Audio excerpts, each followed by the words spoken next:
InssTech YouTube channel. ඉතින් මම අදත් ඔයාලට ගොඩක් වටින ටියුටෝරියල් වීඩියෝ එකක් තමයි අරන් ආවිල්ලා තින්නේ. ඉතින් මේ වීඩියෝෙන් මම කතා කරන්න යන්නේ basic CMD command ගැන. ඉතින් ඔයා desktop support එහෙම නැත්නම් IT support කියන වෘත්තියේ යෙදෙන කෙනෙක් නම් ඔයාලා computer hardware පැත්තට බර කෙනෙක් නම් ඔයාලට ගොඩක්ම වටින ටියුටෝරියල් එකක් තමයි මේක. ඉතින් මම මේ CMD command ගැන එහෙම නැත්නම් command prompt එකේ ගහන command ගැන වීඩියෝ series එකක්ම ගේන්න බලාපොරොත්තු වෙනවා. ඉතින් ඒකේ පළවෙනි වීඩියෝ එක තමයි මේක. පරණ OS වල එහෙම නැත්නම් පරණ කම්පියුටර්ස් වල ගොඩක් වෙලාවට යූස් උනේ මේ command prompt එක. මොකද ඒවයි mouse තිබ්බේ නැහැ. ගොඩක් වෙලාවට commands වලින්ම තමයි files delete කරේ, create කරේ වගේ ගොඩක් දේවල් කරේ. ඉතින් අපි අද වීඩියෝෙන් බලමු කොහොමද මේ command prompt එකේ මේ දේවල් කරන්න කියලා. ඔයාලා command prompt එක open කරන්න search bar එකට ගිහිල්ලා CMD කියලා type කරන්න. ඔයාලා මේ click කරාම ලේසියෙන්ම command prompt එක open කරගන්න පුළුවන්. ඔයාලට මෙතන පුළුවන් default එන්නේ කළු background එකේ සුදු text. ඉතින් ඔයාලා මේ font color එක උනා මාරු කරන්න පුළුවන්. මෙතන උඩ bar එකේ right click කරලා properties යන්න. ඊට ඔයාලා මෙතන colors කියන එක බලා ගන්න පුළුවන්. ඒත් එකම screen text. ඉතින් ඔයාලා පුළුවන් ඔයාලට ඕන color එකක් මේ විදියට use කරන්න. ඉතින් මම ආයෙත් සුදු එකටම මාරු කරගන්නවා. හරි. ඉතින් ඔයාලා බලා ගන්න පුළුවන් මම දැන් ඉන්නේ C කියන partition එකේ users Shaheen Mirshab කියන folder එක ඇතුලේ. මේක තමයි default open උනේ. ඉතින් මම දැන් ඉන්නේ C එක ඇතුලේ. මම ඔයාලට කියලා දෙන්නම් කොහොමද අපි ඉස්සෙල්ලම පළවෙනි command එක විදියට අපේ partition එක select කරගන්න කියලා. එතන C D E වගේම E partitions තියෙනවා. මම උදාහරණයක් විදියට E partition එකට යනවා. කරන්න තියෙන්නේ E ඔබලා ඩොට් දෙක කෝලන් එක ක්ලික් කරලා එන්ටර් ඔබන්න. ඉතින් ඔයාලා බලා ගන්න පුළුවන් ඔයා දැන් ඉන්නේ E කියන පාටිෂන් එක ඇතුලේ. ඉතින් ඔයාලට මෙතන E පාටිෂන් එක ඇතුලේ මොනවද තියෙන්නේ කියලා බලා ගන්න නම් ඔයාලා ලේසියෙන්ම dir කියන්නේ ඩිරෙක්ෂන් එක කෙටි කරලා තමයි dir කියන්නේ. dir ඔබලා එන්ටර් කරන්න. එතකොට ඔයාලා බලා ගන්න පුළුවන් මේ E එක ඇතුලේ තියෙන files and folders මොනවද කියලා. මම ඔයාලට ඒක ඕපන් කරලා පෙන්නන්න. ඔයාලා බලා ගන්න පුළුවන් මෙතන තියෙනවා create rules education new folder එක වගේම resumes කියලා folder හතරක්. තව text file එකකුත් තියෙනවා. ඉතින් මේ හැමදේම මේ dir command එකෙන් බලා ගන්න පුළුවන්. දැන් ඔයාලා ඉන්නේ E එක ඇතුලේ. ඉතින් මම ඔයාලට කියලා දෙන්නම් කොහොමද උදාහරණයක් විදිහට මම යනවා දැන් resumes කියන folder එක ඇතුළට. ඒ folder එක ඇතුළට යන්නේ කොහොමද කියලා මම කියලා දෙන්නම්. ඔයාලා cd කියන එක type කරලා මෙතන type කරන්න යන්න ඕන folder එකේ නම. දැන් ඔයාලා බලා ගන්න පුළුවන් ඔයාලා E partition එක ඇතුළේ resumes කියන folder එක ඇතුළේ ඉන්නේ. ඔයාලා බලන්න පුළුවන් resumes කියන folder එක ඇතුළේ තියෙන මොන වගේ දේවල්ද කියලා IDIR කියන command එක type කරලා enter කරන්න.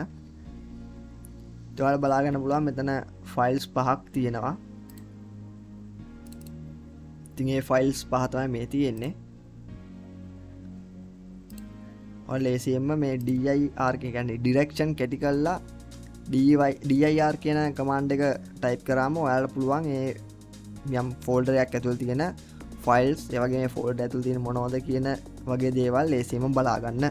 දැන් ඔයාලා බලා ගන්න පුළුවන් ඔයාලා ඉන්නේ E එකේ resumes කියන folder එක ඇතුලේ. මම දැන් ආයෙ කියලා දෙන්නම් කොහොමද ඔයාලා ආපස්සට එන්නේ කියලා. ඒකට ඔයාලට කරන් තියෙන්නේ ඔයා folder එක direction එකක් ඇතුළට ගියේ cd ගහලානේ. ඒ වගේම ඔයාලා cd ගහලා ආයෙ dot දෙකක් තියන්න ඕන. cd space dot දෙකක්. enter කරාම ඔයාලා බලා ගන්න පුළුවන් ඔයාලා ආයෙත් E එකට ආවා.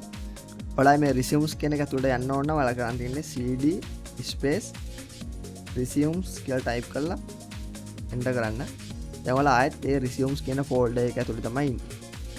ඔයාලා ආයෙත් ආපස්සට එන්න ඕන නම් ලේසියෙන්ම cd space dot දෙකක් ගැහුවා. enter කරන් තියෙන. දැන් ඔයාලා ආයෙත් E කියන partition එක ඇතුළේ තමයි ඉන්නේ. දැන් මම කියලා දෙන්නම් කොහොමද ඔයාලා folder එකක් create කරගන්න කියලා. මම ආයෙත් යනවා cd ගහලා resumes කියන folder එක ඇතුළට. දැන් මම ඉන්නේ මෙන්න මේ folder එක ඇතුලේ. දැන් මට මෙතන ඕන තවත් මේ හරිය folder එකක් create කරන්න. ඒකට ඔයාලට කරන් තියෙන්නේ mkdir. mk කියන්නේ make direction කියන එක කෙටි කරලා තමයි mkdir කියන්නේ. mkdir space ගහලා මම මෙතන type කරනවා new කියලා. enter කරාම දැන් අපි ඉන්නේ resumes ඇතුලේ. දැන් අපි mk make direction කියන new එකක් ක්‍රියේට් කරලා තියෙන. අපි බලමු dir ගහලා ඇත්තටම මේ resume කියන ෆෝල්ඩර් එක ඇතුලේ මේ new කියන ෆයිල් එක පෙන්නනවද කියලා. ඒවල් බලා ගන්න පුළුවන් මෙතන ෆයිල්ස් 5ක් තියෙනවා වගේම ඩිරෙක්ෂන් එකක් බලා ගන්න පුළුවන් මේ විදිහට new කියලා. මේ තියෙන අපි ක්‍රියේට් කරපු ඒ ෆෝල්ඩර් එක. ඔයාලා මෙතනම තව දෙයක් කියලා දෙන්නම්. දැන් ඔයාලට ඕන නම් new නැතුව සාමාන්‍යයෙන් දිග ෆෝල්ඩර් එක නමන්න ඔයාලට කරන් තියෙන්නේ mkdir space ඒ වගේම new වල නම් දෙකක මොකක් හරි ෆෝල්ඩර් එකක් නම් මතක ඇතුව new ගහලා underscore එකක් දාන්න ඕන. ඔගේ resumes කියලා දාන්න ඕන. උදාහරණයක් විදිහට දැන් බලමු මේ ෆෝල්ඩර් එක දැක්කද ඔයාලා new resumes කියන ෆෝල්ඩර් එකක් ක්‍රියේට් කරලා තියෙනවා. ඔයාලා මෙතන underscore දාන්න නැතුව command එක type කරොත් මේ විදිහට make dir තොර මං all resume කියලා all space එකක් underscore නැතුව space එකක් විතරක් තියලා දැන් resume කියලා type කරොත් මම enter කරනවා.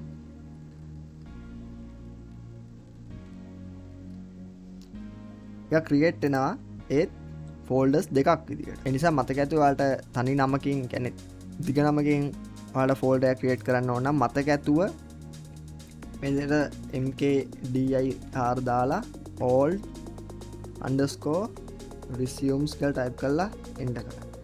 ඒකෝ ඔයාලට බලා ගන්න පුළුවන් මේ විදිහට හරි විදිහට all resumes කියලා ඇවිල්ලා තියෙනවා. ඉතින් මම මෙතන folders කිහිපයක්ම create කරගත්ත ඔයාලට පෙන්නන්න. ඉතින් අපි බලමු දැන් කොහොමද මේ හදපු folders delete කරගන්න කියලා. මම ඉස්සෙල්ලාම ඔයාලට මේ new කියන folder එක delete කරලා පෙන්නන්න. ඔයාලට ලේසියෙන්ම කරන් තියෙන්නේ rm dir. අපි folder එකක් create කරන්නම් mkdir කියලා තමයි command එක type කරේ. ඔයාලා remove කරන්න කියන්නේ ඒක delete කරන්න ඕන නම් remove කියන එක කෙටි කරලා rm dir කියන command එක type කරලා ඔයාලට delete කරන්න ඕන folder එක type කරන්න. දැන් අපි බලමු dir එක command එක type කරලා ඒ folder එක තියෙනවද නැද්ද කියලා. දැන් බලා ගන්න පුළුවන් new resume තියෙනවා all resumes තියෙනවා. අර new කියලා මෙතන කලින් තිබ්බ මේ folder එක මෙතන බලා ගන්න නැහැ.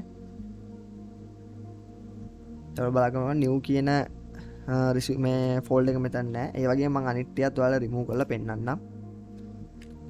අපේ තව තියෙනවා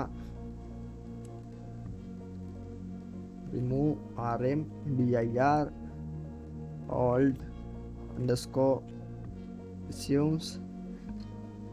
දැන් බලමු අර old resume එක බලා ගන්න පුළුවන් old underscore resume තිබ්බ folder එකත් මෙතනින් remove වෙලා තියෙනවා.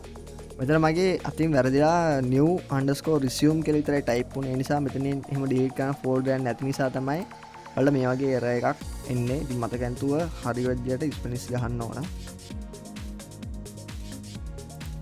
ඔයාලා බලා ගන්න පුළුවන් ඒ folder එක create වුණා. දැන් අපිට තව all resumes කියලා folder දෙක විතරයි තියෙන්නේ. මම මේ දෙකත් මේ විදියටම අයින් කරලා පෙන්නන්නම්. remove dir space all remove dir space resumes.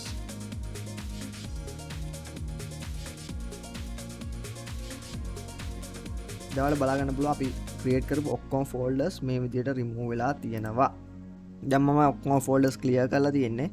අලුතෙන් මම create කරපු ඒ වගේ මම දැන් ඉන්නේ E කියන partition එකේ resumes කියන folder එක ඇතුලේ. ඉතින් මට යන්න ඕන ආයෙත් E එකට. ඉතින් මම ආයෙත් කරන්නේ direction cd ගැහුවා. මම dot දෙකක් තියලා enter කරනවා. දැන් අපි ඉන්නේ E එක ඇතුලේ. දැන් මම ඔයාලට කියලා දෙන්නම්. මට ආයෙත් ඕන වෙලා තියෙනවා මම උදාහරණයක් ගන්න එකම path එක ඔයාලට ලේසි වෙන්න. මට ආයෙත් ඕන වෙලා තියෙනවා මේ resume කියන folder එක ඇතුලේ text file එකක්. එහෙම නැත්නම් mp3 file එකක් create කරන්න. ඉතින් අපි බලමු මේක කොහොමද කරන්න කියලා. ඉතින් ඔයාලා ආයෙත් යන්න මම දැන් ඉන්නේ E එක ඇතුලේ. ඒ වගේම මම direction එක ගහනවා මට යන්න ඕන resumes කියන folder එක ඇතුලට. අනේ resume කියන එක ඇතුලේ. ඊට පස්සේ මම ආයි dir command එක ගහලා පෙන්නනවා ඔයාලට. එතන කිසිම text file එකක් හෝ music file එකක් නැහැ. තියෙන්නේ අපේ කලින් තිබ්බ මෙතනින් පෙන්නන්න CVs files පහක් බලා ගන්න පුළුවන් එච්චරයි. ඉතින් මම ඔයාලට කියන්නම් මෙතන කොහොමද අපි text file එකක් create කරගන්නේ කියලා.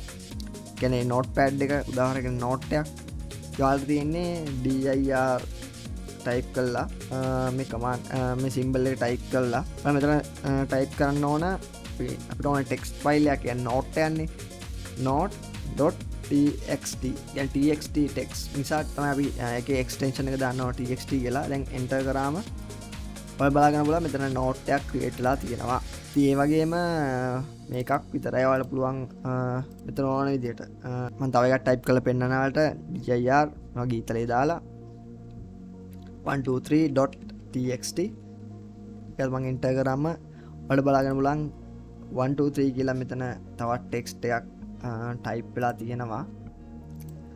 මෙතනම පෙන්වන්න ඔයාලට කොහොමද ඔයාලා mp3 ෆයිල් එකක් ක්‍රියේට් කරගන්න කියලා. ඒකත් ඔයාලට කරන්න තියෙන්නේ dir කියලා ටයිප් කරලා මේ විදිහට මම මගේ YouTube channel එකේ නමම දාලා mp3 එකක් ක්‍රියේට් කරන්න. ඔගේ mp3 වල note වල text වල extension එක txt වගේ mp3 වල අපි අවසානයේ .mp3 කියලා ටයිප් කරලා enter කරනවා. ඊට පස්සේ බලාගන්න පුළුවන් මෙතන ඒ mp3 ෆයිල් එක ක්‍රියේට් වෙලා තියෙනවා. ඉතින් මේ බේසික්ම CMD කමාන්ඩ්ස් අපිට පුළුවන් මේ වගේ ගොඩාක් කමාන්ඩ් මේ Windows operating systems වල use කරන්න. මම හිතනවා මේ වීඩියෝ ඔයාලට ගොඩක් වැදගත් වෙයි කියලා. මගේ channel එක තාම subscribe කරලා නැත්නම් මතක පල්ලෙහා තියෙන රතු පාට subscribe button එක උල්ලා මගේ channel එක subscribe කරන්න. ඒ වගේ මේ වීඩියෝස් වල like කරන්න, comment කරන්න, ඒ වගේ මේ වීඩියෝ තවත් කෙනෙක්ට බලන්න share කරන්නත් අමතක කරන්න එපා. ඉතින් අපි මේ වගේ තවත් අලුත් වීඩියෝ එකකින් ඉක්මනටම හමු වෙමු. එතකන් ඔයාලා හැමෝටම සුබ දවසක්.